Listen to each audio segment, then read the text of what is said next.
Comment bien remplir sa déclaration crypto? Salut à toi, j'espère que tu as la forme parce qu'aujourd'hui on va parler d'un sujet qui est assez dense, c'est celui de la déclaration crypto. Alors au moment où je tourne cette vidéo, c'est la période de déclaration et forcément j'ai tout un tas de questions qui me reviennent très souvent. Qu'est-ce qu'il faut déclarer? Quand ça? Sur quel formulaire? Comment on fait? Etc. Alors pas de panique, je vais vraiment tout expliquer de A à Z dans cette vidéo avec des exemples concrets et si nécessaire, je vais te partager quelques outils qui peuvent être très utiles. Alors avant de rentrer dans le vif du sujet, je tiens à apporter quand même quelques précisions qui sont vraiment très importantes. Donc surtout, ne passe pas ce passage de la vidéo parce que c'est vraiment, encore une fois, très important. Alors déjà, pour commencer, dans cette vidéo, je ne vais pas reparler de la fiscalité générale. Pourquoi? Tout simplement parce qu'il y a quelques semaines, j'ai fait une vidéo complète sur le sujet qui a été vérifiée d'ailleurs par Waltio, que je remercie encore. D'ailleurs, ces derniers ont également vérifié cette vidéo, donc un grand merci à eux, parce que sans ça, ça n'aurait pas été possible de publier cette vidéo. Je précise aussi que cette vidéo va se concentrer uniquement sur la déclaration du particulier, parce que c'est ce qui représente le plus mon audience. Autre point très important, si jamais tu as des questions d'ordre fiscal sur ta situation, etc., il est très important de comprendre que je ne suis absolument pas fiscaliste. Alors je peux répondre à quelques questions d'ordre général, mais ça s'arrête là. Si jamais tu as besoin de contacter un expert, je te mets en description et en commentaire épinglé de quoi contacter Axel Saban, qui est associé principal du cabinet Revo Avocat et aussi forcément fiscaliste. Et je précise que bien entendu, il est habitué à la thématique crypto. Et aussi si jamais tu as des petites questions comme ça d'ordre général, je te mets aussi en description et en commentaire épinglé un groupe Telegram dédié à la fiscalité crypto. Je le partage tous les ans, ce groupe, c'est vraiment une mine d'informations. Donc voilà pour ces petites précisions qui sont très importantes. Alors maintenant du coup on va rentrer dans le vif du sujet et on va faire quelques rappels déjà pour commencer sur la déclaration. Alors pour commencer, on déclare toujours les revenus en année N-1, c'est-à-dire que aujourd'hui là nous sommes en 2024, donc du coup on va déclarer les revenus de 2023. Pourquoi? C'est tout simple, parce que l'année 2024 elle n'est pas terminée, donc c'est pour ça qu'on déclare toujours en année N-1. Donc tu l'auras compris, la période de déclaration c'est en ce moment. Alors tous les ans ça a lieu environ de la mi-avril à la mi-juin, mais il faut faire attention parce que les dates ne sont pas forcément les mêmes suivant la façon dont tu vas déclarer, c'est-à-dire soit en version papier, soit en ligne, ou alors en fonction de ta localisation. Alors moi dans cette vidéo je vais te montrer surtout les formulaires papier, mais c'est quasiment la même chose que pour la déclaration en ligne. La seule chose qui va vraiment être différente en fait c'est comment tu vas trouver les formulaires. Alors pour ça, pour la déclaration en ligne, en fait je te mets tout simplement un tuto qui a été réalisé par Waltio qui t'aidera à trouver tout ça. Il est très bien réalisé et après tu verras qu'au niveau des informations et des explications, absolument rien ne va changer. Alors ensuite, rappelons quand même ce qu'on va déclarer. Alors déjà dans un premier temps, dans le formulaire 3916 bis, on va déclarer tous les comptes détenus dans des exchanges qui sont établis à l'étranger, qu'ils soient clos ou ouverts et qu'ils aient le PSAN, ne va absolument rien changer. Et si on ne déclare pas ça, je rappelle qu'on s'expose à une amende de 750 € par contre non déclaré. Donc ça rigole pas là-dessus, vaut mieux les déclarer. Ensuite, dans le formulaire 2086, on va déclarer toutes les cessions à titre onéreux, c'est-à-dire quand on échange de la crypto contre autre chose que de la crypto, comme par exemple des biens, des services ou du fiat. Donc ça, j'en ai suffisamment parlé dans la première vidéo fiscalité que je te recommandais tout à l'heure. Et enfin, pour terminer, dans le formulaire 2042C, on va reporter le résultat final du formulaire 2086 et on va également choisir soit pour la flat tax ou pour le barème progressif, parce que oui, maintenant c'est possible de ne plus être imposé uniquement à la flat tax, mais pour ça il faudra aussi déterminer quelle imposition sera la plus intéressante et je vais t'expliquer comment départager ça. Bon, maintenant qu'on sait tout ça, je vais du coup te montrer comment est-ce qu'on remplit tous ces formulaires. Alors tu verras, en réalité c'est pas très compliqué et on va commencer par celui qui va concerner en fait tout le monde. Alors c'est le fameux 3916 bis, donc c'est ici qu'encore une fois qu'on va déclarer nos comptes qui sont détenus dans des exchanges qui sont domiciliés hors de la France, et ça qu'ils soient clos ou ouverts. Donc ici tu as des grandes parties, c'est pas très compliqué. Donc on va déjà déclarer forcément notre nom, prénom, lieu de naissance, etc. Tout est marqué ici. Ensuite on va donner notre adresse. Alors attention parce que nous là ça va nous concerner ici pour la 1.1, mais il y a d'autres personnes peut-être qui seront concernées par la partie 1.2, donc faites quand même assez attention. Ensuite, on va descendre un petit peu, on a la nature du compte. Donc on a le compte bancaire, compte d'actifs numériques et on a autre chose. Alors on va avoir compte d'actifs numériques qui va nous concerner pour nous. Après, si tu as des comptes bancaires qui sont établis à l'étranger, il faut les déclarer aussi, c'est très important. Et d'ailleurs, ça sera cette partie qu'il faudra remplir. Mais nous, on est sur les exchanges, encore une fois pour les cryptos, donc là on va aller dans la partie 4. Alors la partie 4, comment est-ce que ça se passe? C'est très simple, soit tu as un numéro de compte, soit tu as une adresse mail qui est liée, ou même les deux, forcément ça sera ça la plupart du temps. Donc si tu as un numéro de compte, tu le rentres ici, sinon c'est l'adresse email. Pour la date d'ouverture ou la date de clôture, bah là c'est pas compliqué, tu l'as dans le premier email que tu as reçu ou le dernier si c'est pour la clôture, et si tu n'as pas ces informations, tu peux toujours contacter la plateforme, elle t'enverra ça avec grand plaisir. Ensuite, dans la partie 4.2, alors là, tu vas donner tout simplement le PSAN fourni dans la liste. S'il est dans la liste. Mais là, tu vas me dire, mais c'est quelle liste? Eh bien, c'est très simple. On va descendre un petit peu. Tu regardes ici, tu as un tableau. Et là, voilà la liste. Alors, pour moi, c'est Kraken. Donc, c'est pour ça que j'ai écrit 020 Kraken. Hein, c'est pas plus compliqué que ça. Alors, maintenant, il y a des plateformes qui ne sont pas dans la liste, et là, tu vas me dire comment est-ce qu'on fait. Donc là, par exemple, tu vois, j'ai mis Ascendex, qui n'est pas dans la liste, donc là, j'ai mis du coup l'adresse, j'ai mis l'URL du site, et après, j'ai continué ma déclaration. Alors, je vais te montrer comment on trouve très facilement tout ça, toutes ces informations, hein. Je vais te fournir un outil qui est très pratique. Mais en attendant, tu verras qu'il y aura encore quelques petites cases à cocher. Donc ici, bah, nous, on est titulaire du compte, hein. Si on a une procuration, c'est ici qu'on coche.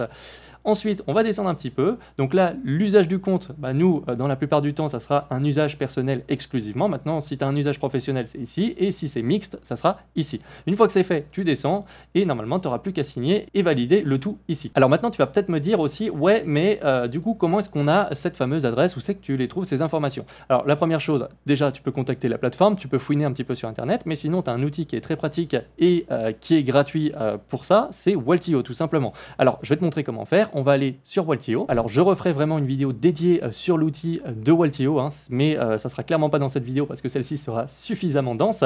Là, nous, ce qu'on va juste faire, c'est aller dans mon rapport fiscal. Alors, ces données-là, tu verras que c'est pour l'exemple que je vais me resservir tout à l'heure, mais je vais te montrer aussi comment le déclarer sans forcément avoir utilisé Waltio.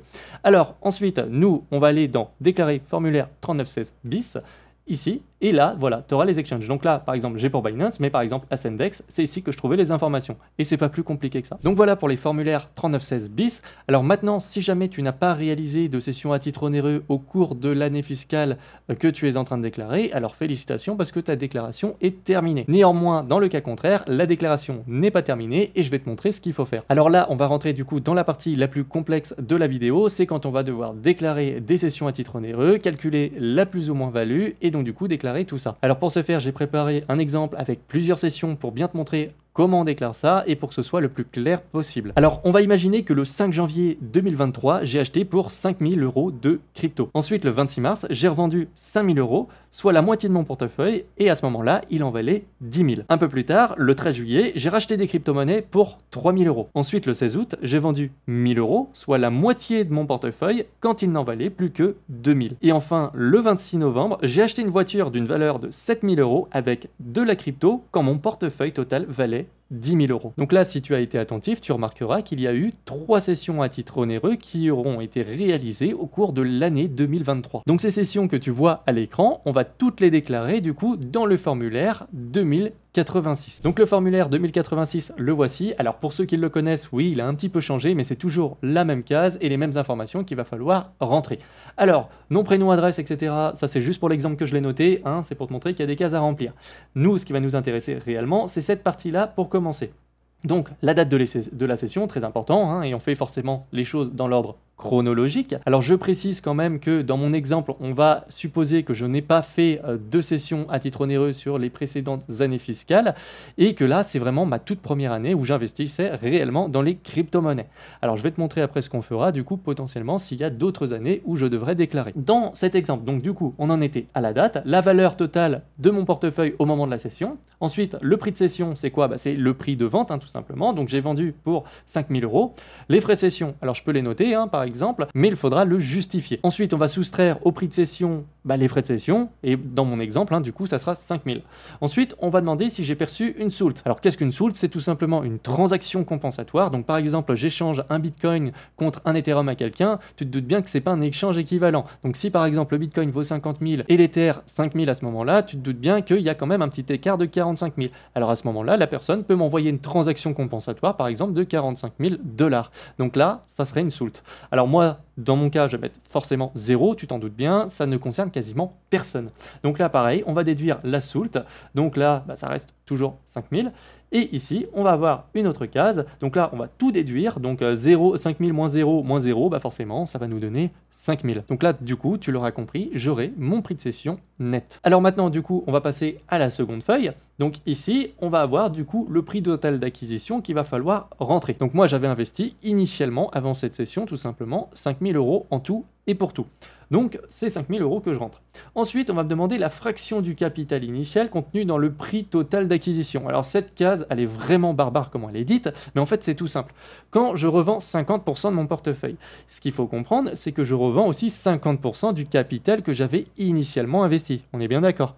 Et bien, à ce moment-là, ça voudra dire que si j'investis 5000 € et que je revends 50% de mon portefeuille, je revends 50% du capital initialement investi. Donc, ça sera 2500 €, mais on ne va pas le noter là parce qu'il n'y a pas eu de cession avant. Par contre, les 2500 € qu'on va déduire, on les renotera ici dans cette case-là. Tu vas comprendre après. Ensuite, la soulte, tu l'auras compris, je mets 0. Ensuite, on va voir le prix total d'acquisition nette. Donc là, on va tout déduire tout simplement pour obtenir 5000 dans mon exemple. Ensuite, on va te demander de calculer la plus et moins-value. Alors là, en l'occurrence, tu as la formule, mais je vais te l'afficher de façon peut-être un peu plus claire. Donc déjà, pour commencer, j'ai réaffiché les informations essentielles pour pouvoir résoudre le calcul. Ensuite, je t'affiche la formule, elle est ici, donc c'est tout simplement le prix de cession moins le prix d'acquisition multiplié par le prix de cession divisé par la valeur du portefeuille. Alors en réalité, ça paraît barbare, mais cette formule, elle est assez simple à comprendre. Alors déjà, le prix de cession divisé par la valeur totale du portefeuille, c'est le pourcentage du portefeuille que l'on vend. Ensuite, si on multiplie ce pourcentage vendu du portefeuille par le prix total d'acquisition, ben on obtient cette fameuse fraction du capital initial contenu dans le prix total d'acquisition. Et enfin, si on retire du prix de cession la fraction de capital initial contenue dans le prix total d'acquisition, et bien à ce moment-là, on va du coup avoir notre plus ou moins value. Alors maintenant qu'on a compris ça, ben on n'a plus qu'à appliquer le calcul tout bêtement. Donc on a 5000 moins 5000 multiplié par 5000 divisé par 10 000. Donc on se rappelle bien des priorités de calcul, hein, ça c'est très important. Donc en premier, on va faire la division. Donc on a 5000 moins 5000 fois 0,5, donc ce qui va nous donner 5000 moins 2500. Et enfin, on va avoir un montant du coup de 2500. Donc je t'ai mis un petit code couleur pour que ce soit plus simple, mais la fraction de capital initial est donc de 2500 et la plus ou moins value est également de 2500. Donc voilà du coup comment j'ai obtenu les 2500 € de plus-value. Alors maintenant, on va faire exactement la même chose pour les deux autres sessions à titre onéreux. Alors je vais aller un petit peu plus vite pour celle-ci parce que c'est exactement la même chose avec les cases. Il y a juste quelques petits changements qui auront lieu. Alors, la première chose, pour la date, ça change forcément. Ensuite, la valeur totale du portefeuille, elle a changé entre-temps. Et ensuite, pour le prix de cession, bah, c'est pareil, ça change, mais sinon, le calcul et la façon de remplir les cases, encore une fois, c'est vraiment la même chose. Là où il va vraiment y avoir du changement, c'est sur la page suivante. Si tu remarques ici, je passe de 5000 à 8000 €. Bah, c'est normal parce que entre temps, tu te souviens, j'avais racheté 3000 € de crypto. Donc forcément, je dois les rajouter ici. Maintenant, tu remarqueras qu'ici, j'ai fait apparaître les 2500 € de fraction de capital initial contenue dans le prix total d'acquisition. Pourquoi? Il faut comprendre aussi que avec ma première session, j'ai sorti une partie de ce que j'avais initialement investi. Tu sais, cette fameuse fraction de capital initial contenue dans le prix total d'acquisition. C'est un peu dur à dire, mais voilà. Donc il faut la noter ici, les 2500 €. Et là, du coup, on va les soustraire après. On va noter si on a une soulte. Donc moi encore, je mets 0. Et là, on va calculer tout simplement le prix total d'acquisition net et on va tout soustraire. Donc du coup, moi, j'ai un montant de 5500 € qu'il faudra que j'utilise du coup pour faire mon calcul. Donc à partir de ce moment-là, je ne vais pas redétailler le calcul, la formule, je te laisse tout à l'écran. Hein. Si tu as besoin de mettre pause, tu pourras mettre pause. La seule vraie différence à laquelle il faudra faire attention, c'est au prix total d'acquisition. On doit bien mettre le net, on ne doit pas mettre le prix total d'acquisition brut. Alors du coup, tu remarqueras que par contre, le résultat, il est négatif. Ça ne veut pas dire que c'est une erreur. Hein. Ça veut tout simplement dire que j'ai réalisé une moins-value.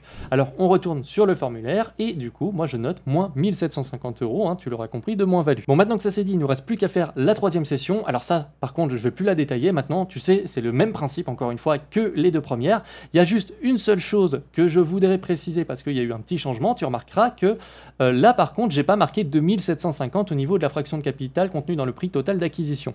Pourquoi? Tout simplement parce que je l'ai additionné aux 2500. Bah oui, il y a eu 2500 qui ont été sortis, après 2750 €, donc il faut que je les additionne. Et j'ai ce montant-là, tout simplement. Après, pour le calcul, c'est encore une fois le même combat. Je te l'affiche à l'écran, je te laisse mettre sur pause si tu as besoin. Et la fraction de capital initial compris dans le prix total d'acquisition, je la mets ici maintenant sur le formulaire. Maintenant, pourquoi est-ce que je la mets ici? C'est parce que l'année prochaine, par exemple, si j'ai une autre session, il faudra que je le prenne absolument en compte. Et pareil, pour le prix total d'acquisition, il faudra que je prenne en compte les 8000. Alors forcément, si la prochaine session en 2024 que je devrais déclarer a eu avant un achat, il faudra que je l'additionne aux 8000. Mais dans le cas contraire, il faudra que je reprenne du coup les 8000 en 2024. Voilà, c'est tout bêtement comme ça qu'on remplit le 2086. Alors, il reste juste une dernière étape à faire. Et là, quand on est là, je te jure que tu es content. C'est juste que tu as additionné ces petites cases. Donc là, j'ai du positif, négatif, c'est pas grave, hein. Tout ça, ça va me donner un résultat final qui est de 5825 €. Et ça, c'est ma plus-value générale sur l'année 2023, du moins dans mon exemple. Alors maintenant, je sais qu'il y a une question qui va revenir comme tous les ans à chaque fois, c'est comment est-ce que je fais pour connaître la valeur totale de mon portefeuille? Parce que moi, j'ai un gros problème, c'est que j'ai rien noté. Alors si on a noté les choses avant, c'est vraiment du régal, c'est très facile à remplir. Maintenant, si on n'a pas rempli les choses, eh ben, il y a deux solutions. Soit tu remontes tout ton historique de transaction et tu regardes, du coup, tu rassembles en fait les pièces du puzzle dans l'ordre chronologique, tu recalcules combien tu avais au niveau de la valeur de ton portefeuille, tu regardes les cours à ce moment-là, et du coup, tu pourras déduire ça. Le problème, c'est que si tu as fait beaucoup de mouvements, tu as fait beaucoup de transactions, etc., là, tout de suite, ça devient beaucoup plus compliqué, voire quasiment impossible. Et c'est pour ça, du coup, que je vais te parler aussi un petit peu de Waltio très rapidement, que je redétaillerai vraiment complètement dans une vidéo de A à Z. Hein. Mais ce qu'il faut savoir, c'est que Waltio te permet d'automatiser tout ça, c'est-à-dire que tu vas lier ton compte Waltio à ton compte d'exchange pour qu'il ait uniquement un droit de lecture sur ton historique de transaction. Tu vas lui fournir les adresses de tes wallets, hein, donc via la blockchain et sa transparence, du coup, ils vont pouvoir tout consulter, tout rassembler et calculer ça automatiquement pour toi. Alors là, tu vois l'exemple que je te parlais tout à l'heure, ici, tu vois, ça me montre combien je devrais payer au niveau de l'imposition avec la flat tax, attention, parce que je peux changer aussi pour le barème progressif, et là, ça varierait en fonction de ma situation.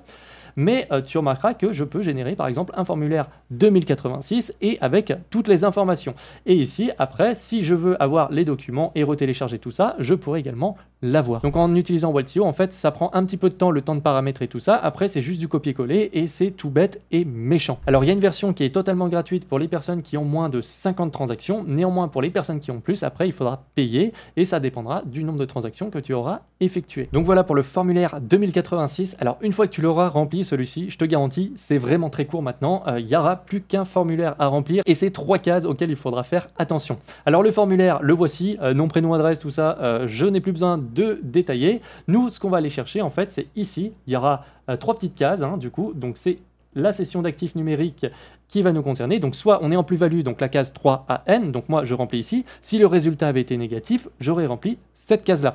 Même si tu es en résultat négatif, tu dois déclarer. Alors, ça ne veut pas dire que tu vas payer quelque chose, bien au contraire.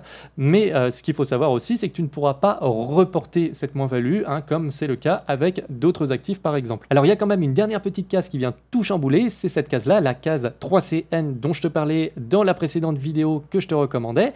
C'est la case qui va te permettre de choisir pour le barème progressif au niveau de l'imposition.